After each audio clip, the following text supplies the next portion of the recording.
Hi, Diana here. Welcome to the studio.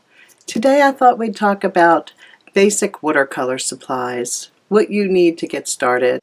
There's lots of information out there on what kind of watercolors to use and brushes and paper, etc. I sat down and really thought out how to help you get the most value for your investment. It's kind of hard for adults to sit down and play with watercolor or any kind of art medium, I think, without having some kind of an end product. So I'd like you to see if you can approach this with the kind of attitude you would if you were learning to play baseball or get better at a sport or maybe learning a new game or a new language.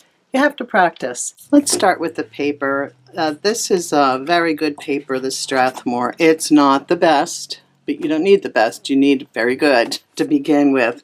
It is, I think, the top most important thing for a beginner to start with decent paper. And I like this a lot, especially in the smaller sizes. This is a brown cover. There's also, and it's the 400 series are best. The 300 series is just not as good, but you can certainly start there.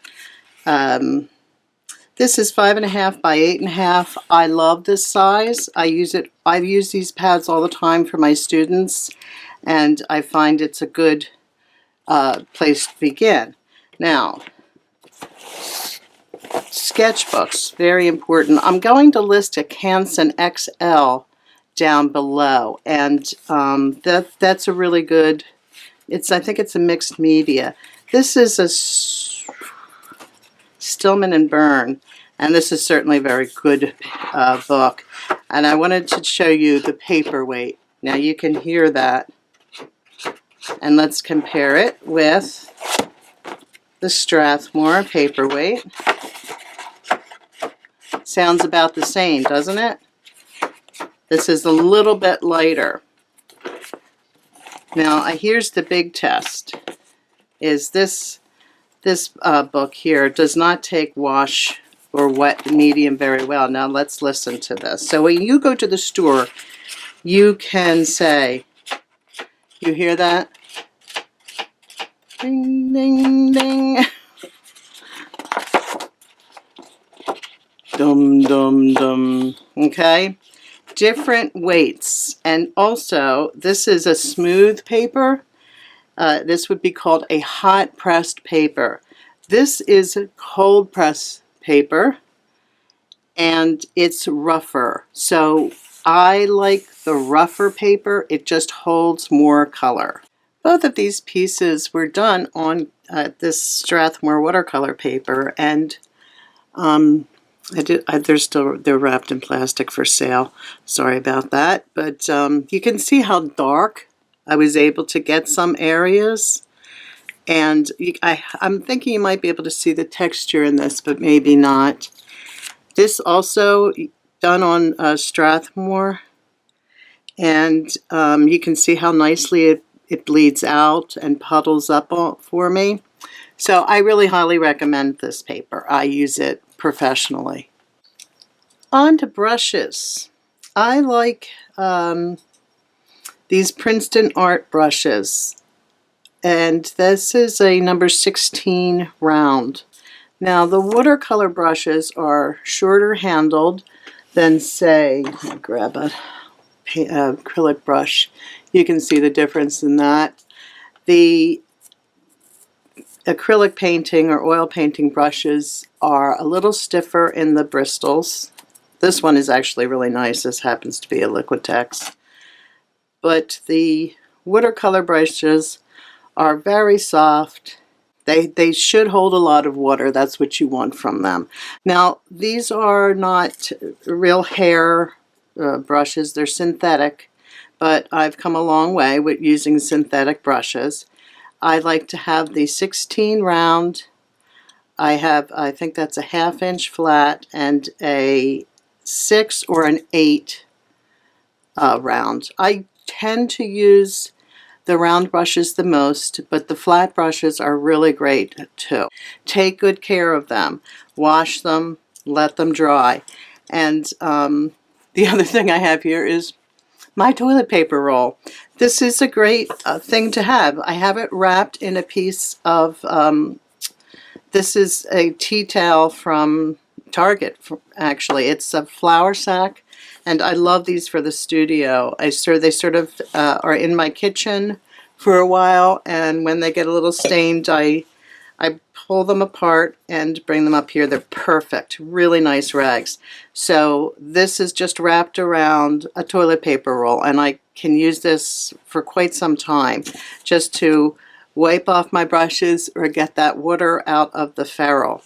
And speaking of water, 2 containers, one for dirty water and one for clean water. So you can use small mason jars, that way you can really keep an eye on how the water is. Dirty water will just, it could create mud. A lot of artists like it, but I think it's something you need to learn to control. And last, but certainly not least, is the paint. Now I have 2 sets here that I recommend, and there is a 3rd set that I recommend as well. This is the Koi Watercolor Pocket Field Sketch Box. This is, I believe, the smaller of the 2, and it's a very nice setup. You have this stock, of course. You have this nice palette you can use. You could put it up here, down here, or to the side. It's really pretty convenient. It does come with a water brush, which is really nice. And so you can just pick this up with a rag and some water mister and go to town. It does have some nice colors in it. Some of these colors are more opaque than typical watercolors. This is more of a Japanese style watercolor set. The colors are interesting, and of course none of these will be really highly pigmented. And frankly, I'm going to show you some there's another video up there that I show you some tips and tricks for getting a lot out of a watercolor set. So we'll send you there next. But this is a nice set, and I highly recommend it, especially to if you're a card maker or a scrapbooker and you just want to add some watercolor. I would go with a set like this, or the Cotman, which I will link, but I don't have. I used Cotman is the student grade of Winsor & Newton, and again, they're not very highly pigmented, but they are decent paints, and they'll get you where you want to go for the time being. And the other set, I think these are more pigmented than either the Koi or the Cotman, is a Simple Child set of Prang. I have been using these for years in my classes. This is a half pans, 16 of them in here. I forget how many they are in here. There's 2 sets, I think, and this is smaller, but 1, 2, 3, 4, 5, 6 times 3 is 18. Quick with the math today. So, but this set I really have used with adult classes. I've used it myself. I've used it with children's classes.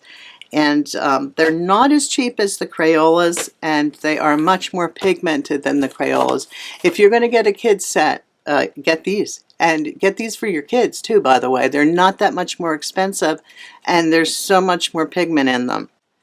I use a water mister, and I use it to wet down. I just spray down my colors. Now, I can't get this open now.